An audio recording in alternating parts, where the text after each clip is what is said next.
Hello everybody. Today I gonna to discuss conjunction and I do expect that I will give my 100% on this topic and after covering this video you will be more stronger on this topic ऐसा मैं उम्मीद करता हूँ। सबसे पहले आप conjunction पढ़ने से पहले इसका रियल वर्ल्ड में कैसे कोरिलेट करेंगे।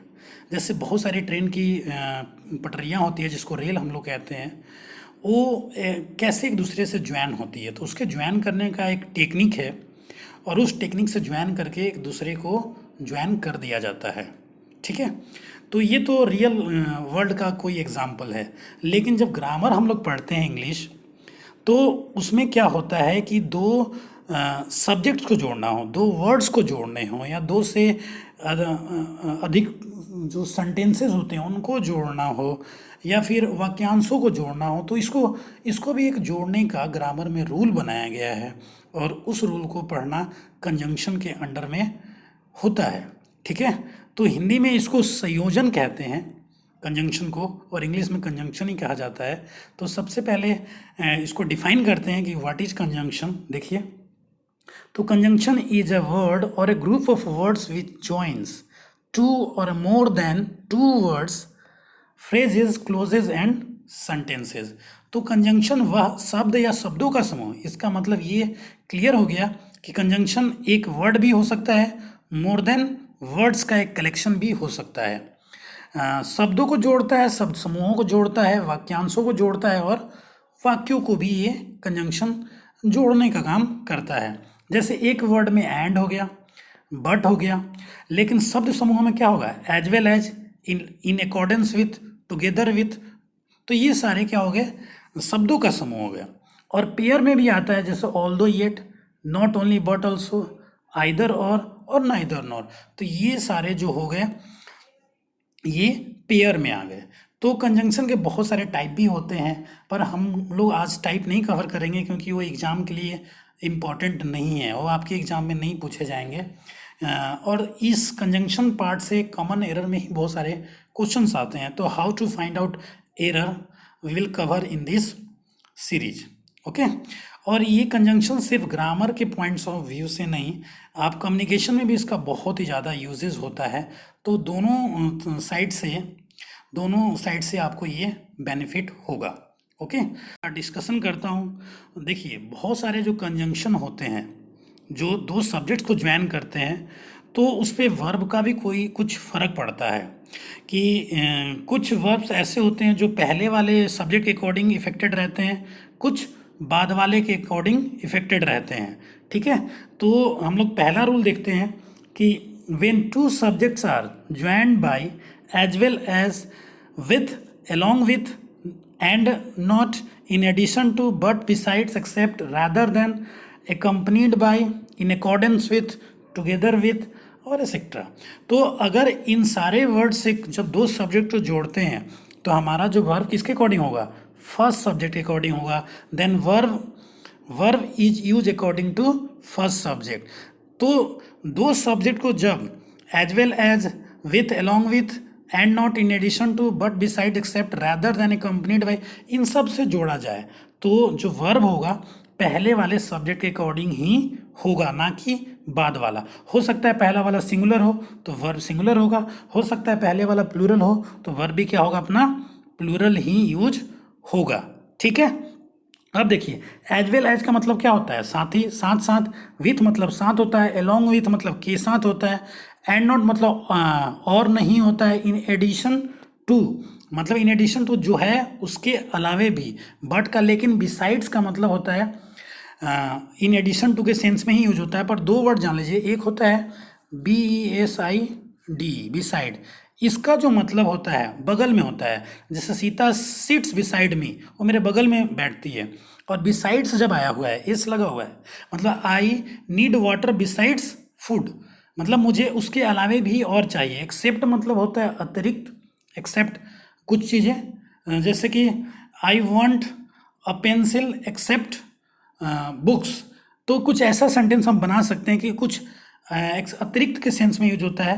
रैदर दैन का मतलब भी कुछ वैसा ही होता है, उसी सेंस में यूज होता है। हिंदी में डिफ़िकल्ट होता है थोड़ा मीनिंग निकालना। और एकम्पनीड बाय मतलब फॉलो करना, इन अकॉर्डेंस मतलब के साथ साथ होता है, टुगेदर विथ मतलब भी साथ साथ ही यूज होता है। ठीक है, तो ये रूल क्लियर हो गया होगा कि जब as well as, with, along with, besides, but, rather than, इन सब के साथ दो सब्जेक्ट का यूज होता है, तो जो वर्ब होगा वो पहले वाले सब्जेक्ट के अकॉर्डिंग होगा। देखिए कुछ एग्जांपल्स डिस्कशन करते हैं और क्लियर हो जाएगा। Ram as well as his friends is coming here today. देखिए क्लियर है कि सब्जेक्ट पहला राम क्या है, राम जो है वो सिंगुलर है, और हिज फ्रेंड्स क्या है, प्लूरल है। तो हमने अभी रूल पढ़ा कि एज वेल एज से कोई सब्जेक्ट को दो सब्जेक्ट को जोड़ा जाता है तो वर्ब कैसे होता है, सिंगुलर। तो यहाँ पे क्या यूज किया गया है, इज का यूज किया गया है, ना कि आर का। तो पेपर में यहाँ पे आर ही आएगा, आपको खुद ही करेक्ट करना मतलब फाइंड आउट, एरर फाइंड करना पड़ेगा कि यहाँ पे इज होगा ना कि आर होगा। दूसरा सेंटेंस देखते हैं, boys rather than mister Sinha are responsible for this mistake. Clear. देखिए तो यहाँ पे जो बॉयज आया हुआ है, बॉयज क्या है, प्लूरल है, ठीक है, और मिस्टर सिन्हा क्या है, सिंगुलर। तो यहाँ पे किस चीज़ का यूज हुआ है, आर का यूज हुआ है, क्योंकि बॉयज के अकॉर्डिंग वर्ब होगा। ठीक है, house along with furniture is sold by mister Sinha. देखिए हाउस तो बेचा ही हुआ था, साथ में उसके साथ फर्नीचर भी बेच दिया, तो हाउस यहाँ पे सिंगुलर है। अब क्वेश्चन आता है फर्नीचर पे। Furniture is a very important. देखिए 4-5 वर्ड आप याद कीजिए, जैसे फर्नीचर होता है, इंफॉर्मेशन होता है, पोएट्री होता है, सीनरी होता है। ये चारों वर्ड्स वेरी इंपॉर्टेंट, इनका प्लूरल फॉर्म नहीं होता है। इसमें आप इंफॉर्मेशन नहीं लगा सकते, फर्नीचर्स नहीं लगा सकते, पोएट्रीज नहीं लगा सकते। ठीक है, तो ये सारे सिंगुलर और प्लूरल दोनों फॉर्म में ही होते हैं, इसमें एस या एस लगा के प्लूरल नहीं बनाया जाता। तो हाउस अलोंग विथ फर्नीचर, तो हाउस सिंगुलर है तो क्या लगे यहाँ पे, ईज का यूज हुआ है। अगला 4th number, 47 photos accompanied by poem are exhibited by artist. देखिए यहाँ पे क्या होगा, एकम्पनीड बाई का मतलब क्या, यहाँ क्लियर हो जाएगा आपको। 47 जो है प्लूरल है, एकम्पनीड बाई मतलब उसके साथ, पोयम, पोयम कितना है, एक ही का बात किया गया है, तो एकम्पनीड बाई के पहले जो प्लूरल है तो यहाँ पे क्या यूज हुआ, आर का यूज हुआ है। करेक्ट, यहाँ पे पेपर में ई जाएगा, you have to correct are. Email in addition to your attachments is received. देखिए अब यहाँ पे अटैचमेंट्स हैं, बाद में प्लूरल है, और इन एडिशन टू के पहले क्या है, सिंगुलर, इसलिए वर्ब का क्या यूज हुआ है, इज का यूज हुआ है, ना कि आर का होगा है। ठीक है, तो होप ये रूल बहुत अच्छे से क्लियर हो गया होगा। जब भी इन वर्ड्स के साथ हम लोग जोड़ते हैं, as well as, rather than, along with, accompanied by, in addition to, तो पहले वाले, तो हम लोग कंजंक्शन का दूसरा रूल करते हैं। इसमें क्या होता है कि कंजंक्शन को एक पेयर में लिखा जाता है, तो इनको करेक्ट पेयर में ही आपको रखना है, कोई अलग से एक्स्ट्रा वर्ड भी नहीं आपको ऐड करना है, और ना ही इसको रिप्लेस करना है। ठीक है, तो दो और ऑल दो के साथ क्या यूज होता है, येट का यूज होता है, और येट का यूज प्रेजेंट परफेक्ट टेंस में भी किया जाता है। ठीक है, नो सूनर के साथ होता है THAN, दैन का यूज किया जाता है। देखिए दो वर्ड है, एक होता है देन, एक होता है दैन। तो दैन जो है कंजंक्शन है जो कंपैरेटिव डिग्री में यूज किया जाता है, और देन जो है एडवर्ब है जो टाइम के लिए यूज किया जाता है। तो नो सूनर दैन है तो इसका मतलब होता है जैसे ही वैसे ही। ठीक है, जैसे ही वैसे ही। हार्डली और स्कार्सली के साथ क्या होता है, व्हेन का यूज किया जाता है, मुश्किल से की, इसका मतलब होता है मुश्किल से की। एज एज और सो एज दोनों का एक ही मीनिंग, इतना जितना। ठीक है, लेस्ट के साथ शुड का यूज किया जाता है, वेरी इंपॉर्टेंट। इसका मतलब होता है ऐसा न हो कि, लेस्ट के साथ शुड, ऐसा ना हो कि, या वरना के सेंस में यूज किया जाता है, वरना ये हो जाएगा, वरना वो हो जाएगा, तो लेस्ट शुड होता है। ठीक है, टू के TOO के साथ टू का यूज किया जाता है, सो के साथ दैट का, बोथ के साथ एंड का यूज किया जाता है। अभी सबका हम लोग एप्लीकेशन में देखेंगे। फ्रॉम के साथ टू होता है, एल्स के साथ बट का यूज किया जाता है, अदर और रैदर के साथ देन का यूज होता है, THN। सच के साथ दैट का यूज होता है, वेदर के साथ और होता है, इसका मतलब होता है या। ठीक है, वेदर के साथ और होता है, इसका मतलब या। द सेम दैट होता है, बिटवीन के साथ एंड लगता है, और नॉट ओनली बट ऑल्सो होता है। ठीक है, इसका मतलब होता है ना ही सिर्फ बल्कि, नॉट ओनली बट ऑल्सो का मीनिंग होता है ना ही सिर्फ बट ऑल्सो। ठीक है, तो फटाफट से देखते हैं एप्लीकेशंस आगे। देखिए जो अगला है रूल, इसमें कहते हैं कि रॉन्गली प्लेस्ड कंजंक्शन। कंजंक्शन को एक्चुअली क्या करते हैं हम लोग सेंटेंस में रॉन्गली प्लेस कर देते हैं, गलत जगह पे रख देते हैं। इस पे बहुत सारे एरर पूछे जाते हैं पेपर में, जिसको मैं आज क्लियर आपको करवाता हूँ। देखिए, तो अभी हम तीन कंजंक्शन कंसिडर करेंगे एक साथ रॉन्गली प्लेस्ड में।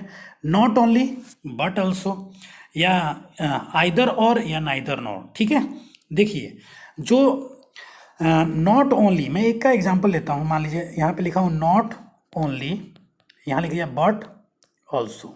ठीक है, नॉट ओनली बट ऑल्सो, बीच में दोनों हमें फिल करना है। अगर नॉट ओनली के बाद सब्जेक्ट होगा तो बट ऑल्सो के बाद भी क्या होगा, सब्जेक्ट होगा। इसके बाद अगर हेल्पिंग वर्ब होगा तो इस साइड भी क्या होगा, हेल्पिंग वर्ब होगा।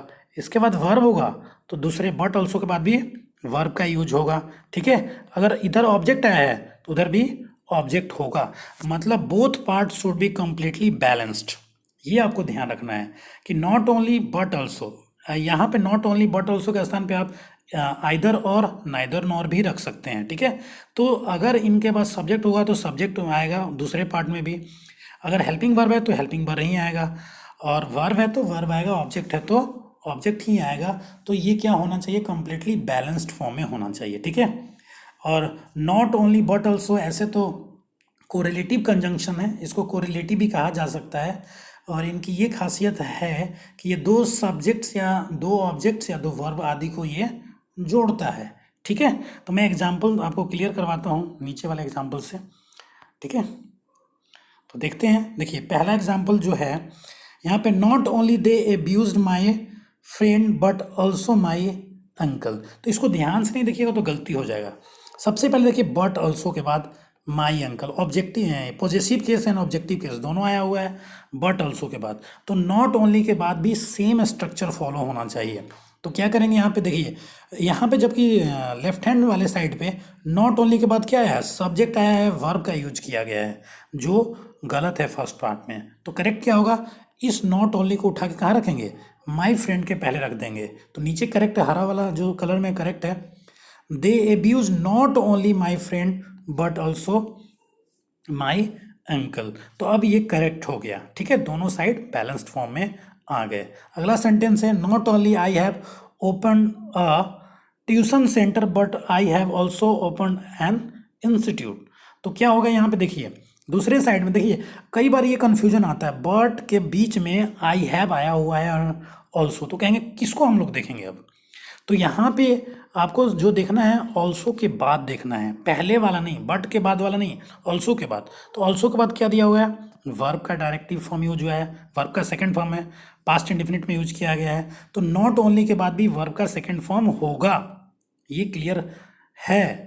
तो एरर कहाँ है, फर्स्ट पार्ट में। तो इसको नॉट ओनली को हटा के कहाँ रख देंगे, ओपन के पहले। तो नीचे करेक्ट हो गया, I have not open, I have only not only open a tuition centre but I have also open an institute. तो नाउ इट इज करेक्ट। तो ये अब क्या हो गया, करेक्ट यूज हो गया।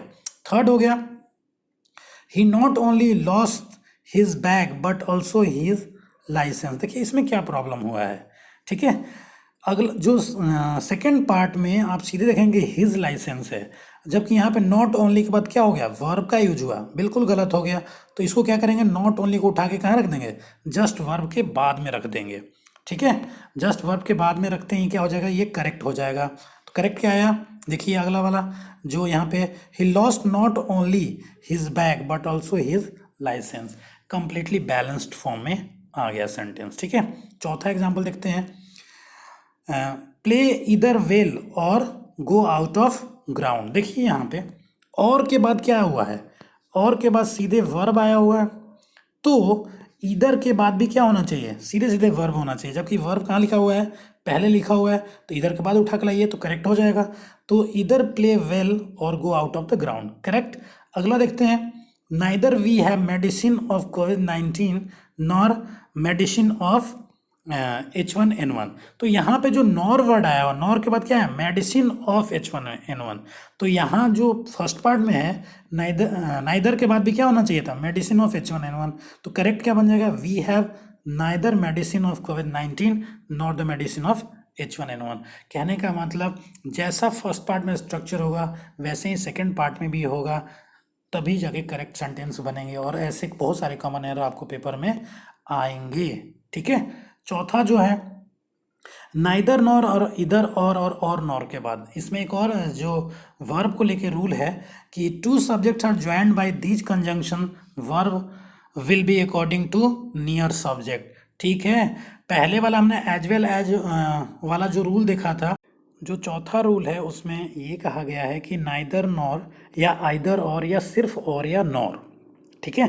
देखिए इसके पहले हमने रूल पढ़ा था as well as, along with, together with, rather than, तो उसमें जो वर्ब होता था पहले वाले सब्जेक्ट के अकॉर्डिंग होता था। लेकिन इसमें क्या होता है, if two subjects are joined by these conjunction verb will be according to nearer subject. तो इसमें पहले वाले के अकॉर्डिंग नहीं होगा, जो नियर में होगा उसी के अकॉर्डिंग अपना वर्ब होगा। ठीक है।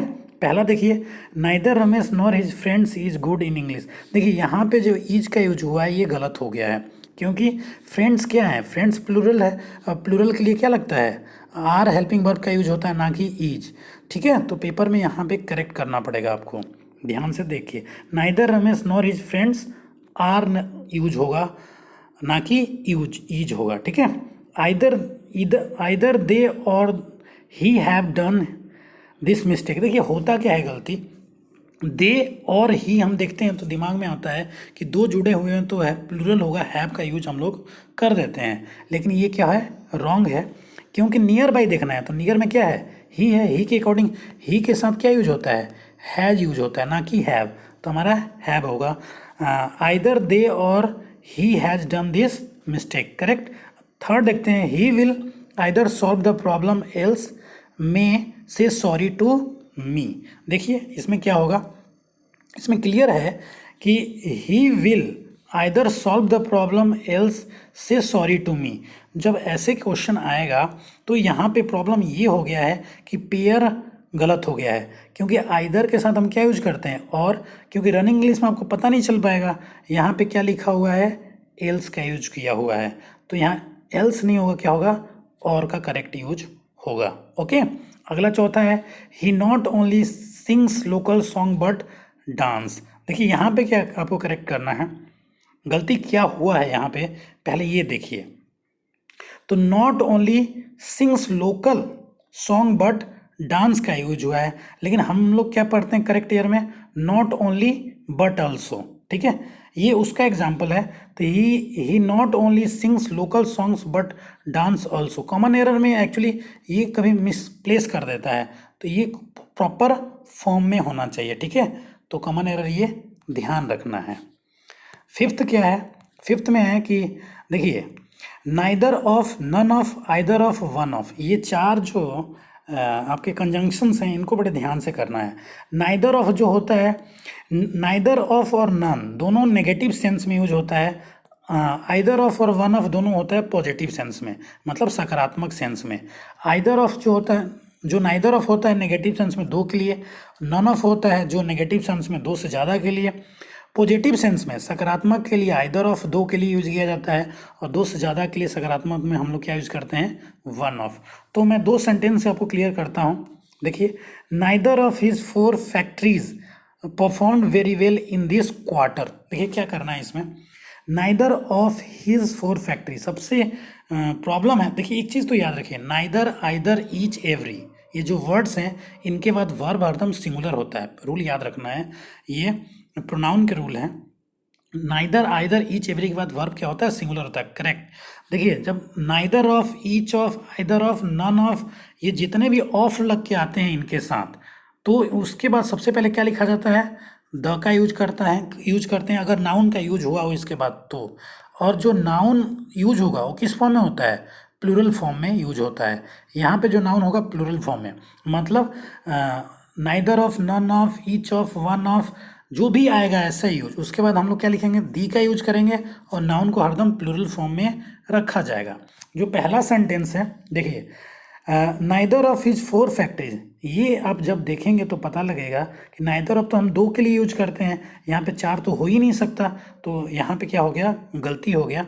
इसको करेक्ट कर दें तो करेक्शन हमारा हो जाएगा। क्या होगा, तो हम लोग यूज करेंगे नाइदर ऑफ हिज 2 फैक्ट्रीज, आप यूज कीजिए तो करेक्ट आपका यूज हो जाएगा, यहाँ पे जो एरर होगा रिमूव हो जाएगा। या आप ऐसे भी कर सकते हैं, one of his four factory.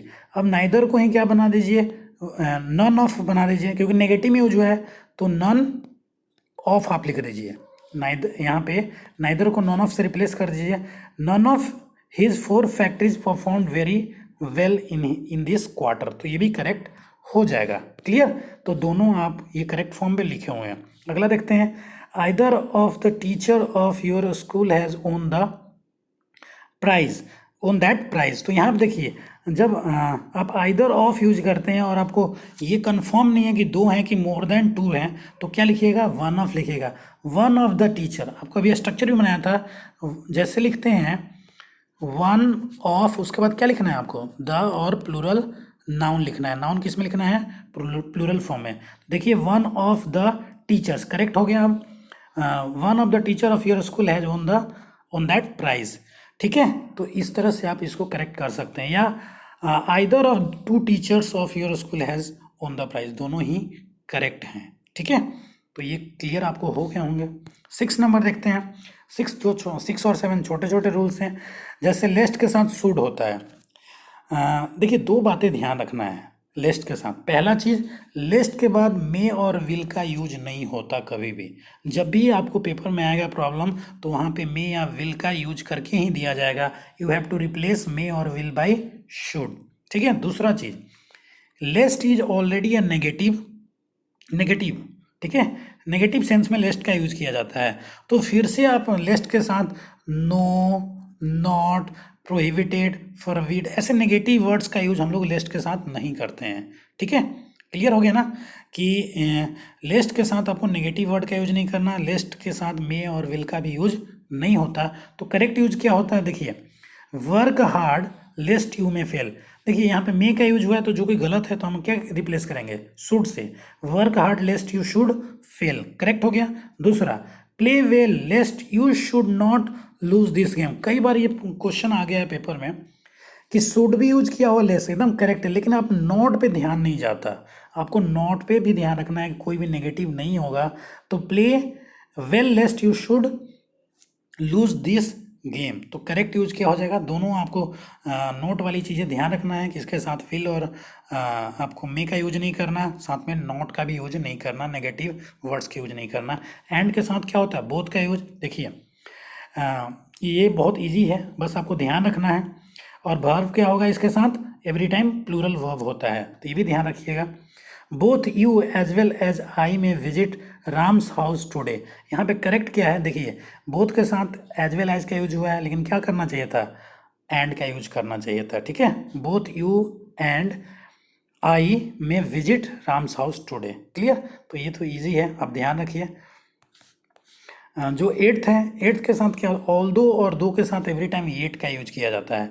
बार बार जब पेपर में आएगा तो आपको बट का यूज किया जाएगा या देन का यूज करके दे दिया जाएगा, जो रनिंग इंग्लिश में पकड़ में नहीं आता।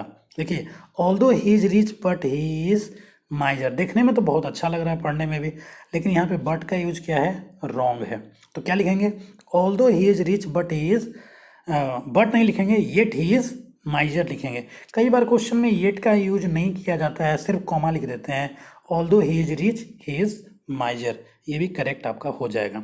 वेदर के साथ, और ये भी वेरी इंपॉर्टेंट, देखिए they do not know that, or they do not know that I will visit there or not. Clear, तो देखिए यहाँ पे जो और का यूज हुआ है, और किसको लेता है, वेदर को लेता है।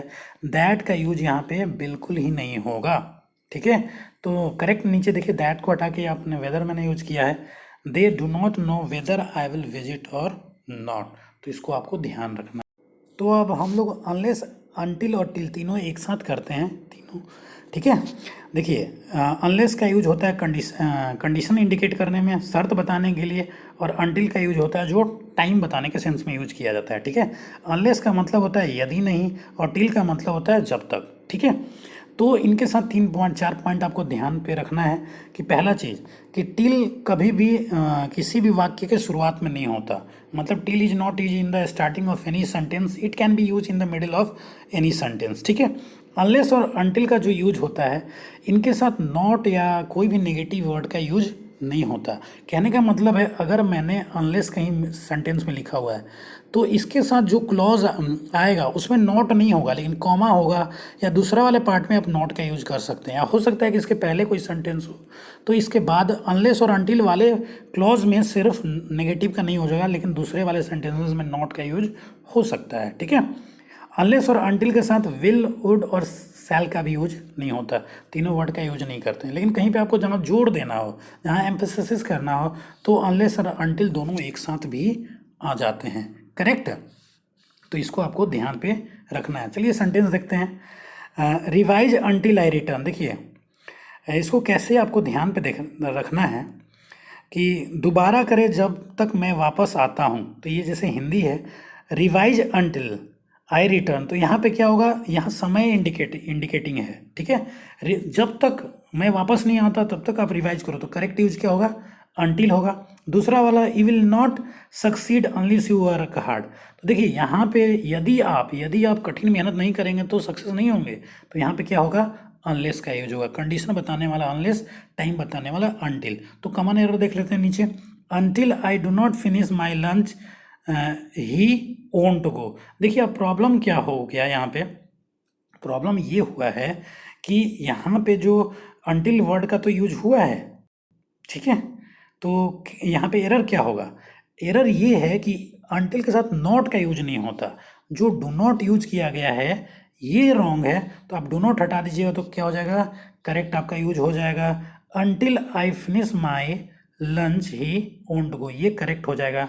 चौथा जो एग्जाम्पल है, you cannot do better until you work hard. देखिए फिर से इसमें क्या है कि जो यूज किया गया है यहाँ पे फर्स्ट पार्ट में यू कैनॉट डू बेटर, ये करेक्ट है क्योंकि ये जो क्लॉज है, क्लॉज का फर्स्ट पार्ट है, जो क्लॉज है until you do work hard, लेकिन यहाँ पे टाइम इंडिकेटिंग चीज़ नहीं है, यहाँ पे कंडीशन बताना है हमें, तो क्या यूज होगा, अनलेस का यूज किया जाएगा, ना कि अनटिल का। ठीक है, stay here unless I return, stay here ये टाइम इंडिकेटिंग है, तो अनलेस का यूज नहीं होगा, क्या होगा, अनटिल का यूज होगा। और होप ये करेक्ट हो, आपको क्लियर हो गया होगा। ठीक है, अगला देखते हैं, नो सुनर दैन होता है, ये ध्यान रखना है, THAN होता है, THAN नहीं होता। हार्डली और स्कार्सली के साथ वेन और समटाइम बिफोर भी यूज होता है। ठीक है, इसमें दो जो बातें ध्यान रखनी है, वो पहला ये है कि ये जो तीनों हैं, नो सुनर, हार्डली, स्कार्सली, ये सब के सब पास्ट टेंस में यूज होता है, भूतकाल में यूज होता है। ठीक है, और इनके साथ एक स्ट्रक्चर भी है। स्ट्रक्चर ये होता है कि या तो आप जब कोई सेंटेंस, कोई भी सेंटेंस नो सुनर से स्टार्ट करते हैं, हार्डली से स्टार्ट करते हैं, स्कार्सली से स्टार्ट करते हैं, जब भी ये स्टार्ट करते हैं तो पहले हार्डली, स्कार्सली या नो सुनर आएगा, उसके बाद क्या आएगा, हेल्पिंग वर्ब आएगा, उसके बाद सब्जेक्ट आता है, उसके बाद मेन वर्ब आता है, और लास्ट में क्या होता है, ऑब्जेक्ट का यूज किया जाता है। ठीक है, तो अब क्वेश्चन आता है कोई हेल्पिंग वर्ब जो आएगा वो क्या क्या हो सकता है। हेल्पिंग वर्ब में या तो डिड होगा या तो हैड होगा, पास्ट टेंस में दो ही हेल्पिंग वर्ब होते हैं, तीसरा तो होता नहीं है, तो दोनों में से एक ही चीज़ का यूज होगा, जो यहाँ पे हेल्पिंग वर्ब में डिड या हैड होगा। ठीक है, इसी स्ट्रक्चर को आपको फॉलो करवाना है। देखिए अगर लेकिन मिड में आ जाए, हार्डली, स्कार्सली, जो भी हो, बेयरली भी वर्ड होता है, तो अगर ये बीच में आए तो बीच में आपको ये चीज़ें नहीं चेक करनी है, इस स्ट्रक्चर को फॉलो नहीं करेगा, जब स्टार्टिंग में हो तभी ये फॉलो करेगा। तो देखिए पहला, he had hardly reach there then it began to rain, तो इसमें क्या एरर होगा, सबसे पहले आपको एरर फाइंड आउट करना पड़ेगा कि क्या इसमें एरर होगा। ठीक है, तो जो करेक्ट है नीचे आपको दिया हुआ है, देखिए हार्डली और स्कार्सली के साथ क्या होता है यूज, वेन यूज होता है, लेकिन यहाँ पे क्या यूज हुआ है, देन का यूज किया गया है। बड़े ध्यान से देखना पड़ेगा, यहाँ पे क्या होगा, वेन, तो ग्रीन वाला कलर में करेक्ट लिखा हुआ है। अगला, hardly I saw a tiger when I climbed a tree. ठीक है, देखिए क्लाइम्ड, कई बार यहाँ पे क्लाइम्ड अप भी लिखता है, वो भी एरर है, क्लाइम्ड अ ट्री होगा, ना कि climbed up a tree, climbed on the tree, ऐसा कुछ नहीं होगा, climbed a tree is a right. ठीक है, तो हार्डली, देखिए पास्ट इंडिफिनिट में लिखा हुआ है, तो यहाँ पे हार्डली से बिगिन हुआ है, तो सबसे पहले हेल्पिंग वर्ब लिखना था, तो क्या लिखेंगे, hardly did I see a tiger. ठीक है, अब दूसरी चीज़, कई बार लोग डिड तो लिख देते हैं लिखने के सेंस में, और बाद में सा लिख देते हैं, ये भी गलत है, क्योंकि दो पास्ट टेंस एक साथ नहीं हो सकता, पास्ट इंडिफिनिट में डिड और सॉ दोनों एक साथ नहीं यूज हो सकते। ठीक है, तो hardly did I see a tiger when I climb the tree, ठीक है। अगला जो तीसरा है, no sooner that rat had seen the cat then eat ran away. तो यहाँ पे क्या देखना है, no sooner the cat had seen the cat, no sooner the rat had seen the cat then it ran away. तो यहाँ पे ये प्रॉब्लम हुआ है कि ये पास्ट परफेक्ट टेंस में है, पास्ट परफेक्ट में हैड लगता है, तो नो सूनर के बाद ही हैड का यूज करना था, ठीक है। No sooner had the rat seen the cat then it ran away. तो आप इस स्ट्रक्चर को फॉलो करेंगे, इंपॉर्टेंट है और कई बार आया होगा पेपर में, तो आपका करेक्ट हो जाएगा। द सेम के साथ दैट और एज कब यूज किया जाता है, इसको देखते हैं जरा। देखिए, जब भी सेंटेंस लिखते हैं द सेम और दैट के साथ या एज के साथ, तो दैट और एज के बाद आप एक चीज़ ध्यान रखिए, इसके बाद अगर वर्ब क्लियरली लिखा हुआ है तो दैट आएगा, अगर वर्ब क्लियरली नहीं लिखा हुआ है तो एज आएगा। If verb is clear then use that else as, मतलब अगर दैट के बाद दैट और एज के बाद वर्ब क्लियरली मेंशन है तो दैट ही होगा, नहीं मेंशन है तो एज होगा। सेंटेंसेस देखिए पता लग जाएगा आपको। This is the same girl that I met yesterday, तो यहाँ पे मेट ऑलरेडी लिखा हुआ वर्ब है, तो यहाँ पे क्या यूज होगा, दैट, बिल्कुल राइट है।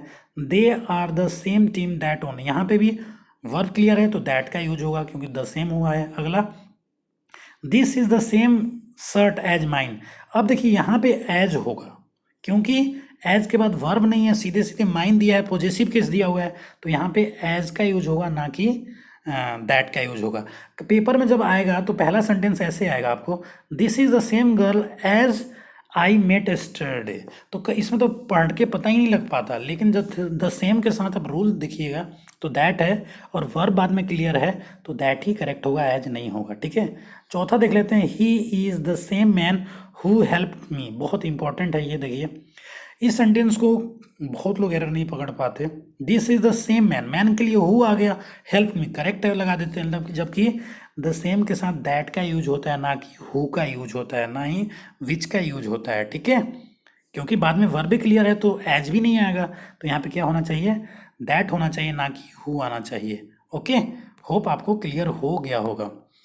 13 नंबर देखते हैं, एज कब यूज होता है और सो एज कब यूज होता है, ठीक है। ये भी थोड़ा सा कंफ्यूजिंग है लेकिन उतना मुश्किल नहीं है। देखिए दोनों जब यूज होता है, पहला नोट आपको क्या ध्यान रखना है कि जो दोनों यूज होता है वो कंपैरेटिव डिग्री में होता है, एक दूसरे के तुलना करने के सेंस में यूज होता है, ठीक है। जो एज है ये ध्यान रखिए, जो दोनों एज है और दोनों क्या होता है, पॉजिटिव में भी यूज होता है, नेगेटिव में भी होता है, सकारात्मक और नकारात्मक दोनों वाक्यों में कर सकते हैं। और सो एज का यूज सिर्फ कहाँ होता है, नेगेटिव सेंटेंस में, नकारात्मक सेंटेंस में यूज किया जाता है। दूसरी चीज़ ध्यान रखने वाली बात ये है कि अगर एज और सो एज के बीच में कुछ भी आपको लिखना है, या तो आप एडजेक्टिव लिखिएगा या एडवर्ब लिखिएगा, दोनों ही पॉजिटिव केस में यूज होगा, ठीक है, नेगेटिव नहीं होगा, नेगेटिव मीनिंग वाले वर्ड्स नहीं आएंगे, पॉजिटिव वाले। तो इतना चीज़ ध्यान रखना है, एज नेगेटिव पॉजिटिव दोनों में, सो एज सिर्फ नेगेटिव में यूज होता है और उनके बीच में आपको पॉजिटिव डिग्री का यूज करना है, ठीक है। सेंटेंस देखते हैं, Ram is as good as you, बिल्कुल पॉजिटिव है, करेक्ट है। Ram is not good as, देखिए एज के साथ दोनों पॉजिटिव नेगेटिव दोनों होता है, मतलब अफर्मेटिव सेंटेंस और नेगेटिव सेंटेंस दोनों होता है, दोनों करेक्ट है। सो एज के साथ नेगेटिव है तो नेगेटिव में बनाया हुआ है sentence, Ram is not so good as you, okay. और देखिए यहाँ पे पॉजिटिव जैसे एडवर्ब का यूज किया गया है, he did as fast as he could, तो ये पॉजिटिव रखना है, कोई नेगेटिव आपको यूज नहीं करना है, तो ये रूल आप मेमोराइज रखें। 14th जो रूल है, एज सुन एज के बाद, ये सिर्फ टेंस का रूल, एक तरह से टेंस का रूल मैं बोलूँगा इसको, लेकिन फिर कंजंक्शन का यूज हुआ है तो देख लेते हैं। एज सुन एज के बाद प्रेजेंट इंडेफिनिट का होता है यूज, उसके बाद फ्यूचर इंडेफिनिट का रूल होता है, मतलब एज सुन एज के बाद सिंपल प्रेजेंट लिखिए और सिंपल फ्यूचर लिखिए। ये देखिए, ये टेंस का रूल इसलिए मैं कह रहा हूँ क्योंकि देखिए फ्यूचर टेंस में दो सेंटेंस लिखना हो तो जो मोर फ्यूचर होता है वो फ्यूचर में ही लिखते हैं, जो लेस फ्यूचर होता है उसको प्रेजेंट इंडेफिनिट में हम लोग लिखते हैं, करेक्ट। वही रूल ये है, बस उसके पहले कंजंक्शन एज सुन एज लग गया है, तो as soon as he abuses me I will scold him, ठीक है। तो पहले प्रेजेंट इंडेफिनिट या सिंपल प्रेजेंट में लिखा हुआ है, बाद में फ्यूचर इंडेफिनिट या सिंपल फ्यूचर में लिखा गया है। इफ और वेन के साथ देन का यूज नहीं होता, बिल्कुल इंपॉर्टेंट रूल, ये ध्यान रखना है आपको। When you sing then they will go away, बिल्कुल देखिए ध्यान से, वेन के साथ देन का यूज नहीं होता, तो देन को हटा के सिर्फ आपको क्या डालना है, कॉमा डाल दीजिए। When you Singh they will go away, correct. तो 16 नंबर देखते हैं। रैदर और अदर के साथ क्या होता है, दैन का यूज होता है। दोनों ध्यान रखें, रैदर और अदर के साथ दैन का यूज किया जाता है, जो कंजंक्शन पेयर में यूज होता है। I have no other option, देखिए जो पेपर में आएगा ये बट करके आ जाएगा, आपको पेपर में ध्यान देना है कि क्या यूज करना है। I have no other option but to get a good job, तो क्या होगा यहाँ पे, दैन का यूज किया जाएगा। I have no other option than, ठीक है। नॉट और नेवर के साथ और का यूज किया जाता है, जो कंजंक्शन ये पेयर में आता है और आता है। दे हैव नॉट सीन मी और कॉल मी, यहाँ पे देखिए करेक्ट यूज हुआ है, नॉट का भी यूज हुआ है और का भी यूज हुआ है। दे हैव नॉट सीन मी और कॉल मी, पर ये ध्यान रखिएगा नॉट के बाद का स्ट्रक्चर सेम होगा। नॉट के बाद आपने वर्ब लिखा हुआ है, तो और के बाद भी क्या लिखिएगा, वर्ब का, सेंटेंस बैलेंस होना चाहिए। I never participated in any game और ओन अ प्राइज, तो नेवर के बाद वर्ब लिखा और के बाद भी क्या लिखा, वर्ब हमने लिख दिया, यानी कि दोनों करेक्ट पेयर में यूज हुआ है, ठीक है। जो 18 रूल है, देखिए 18 रूल आपके साथ डिस्कशन करता हूँ। देखिए डाउट और डाउटफुल दो वर्ड हैं, ठीक है। अगर ये अफर्मेटिव सेंटेंस या पॉजिटिव सेंटेंस में यूज किया गया है तो इफ़ या वेदर का यूज करते हैं। डाउट और डाउटफुल के साथ जब नेगेटिव सेंटेंस बनाइएगा तो क्या लिखिएगा, दैट का यूज आपको करना पड़ेगा, ठीक है। देखिए जैसे I doubt weather C will कम, यहाँ सीधी सीधी क्या है, वेदर का यूज किया गया है। क्यों यूज किया गया है, क्योंकि डाउट के साथ वेदर इसलिए है कि ये पॉजिटिव सेंटेंस है, इसमें कुछ सोचना नहीं है। यहाँ पे आप इफ वी लिख सकते हैं वेदर के स्थान पे, ठीक है। I have no doubt that she will come, अब नेगेटिव में भी दोनों ही, पहला तो पॉजिटिव था दूसरा नेगेटिव, डाउट देखिए तो पॉजिटिव के साथ इफ या वेदर यूज होता है तो वेदर यूज किया, नेगेटिव के साथ हमने क्या यूज किया, डाउट दैट का यूज किया है, ठीक है। I am doubtful if people will donate in PM care fund, तो देखिए यहाँ पे क्या, वेदर भी लिख सकते हैं, जहाँ इफ़ यूज हुआ है पॉजिटिव सेंटेंस है, पॉजिटिव में इफ़ या वेदर दोनों लिख सकते हैं, तो यहाँ पे इफ़ यूज किया गया है, आप वेदर भी यूज कर सकते हैं, ठीक है। तो I hope these all rules increase your understanding of conjunction clearly. Still you have any doubts, let me know. I try my best to remove your all doubts. और आपने ये वीडियो देखा तो उसके लिए बहुत बहुत धन्यवाद। Thank you so much, thank you.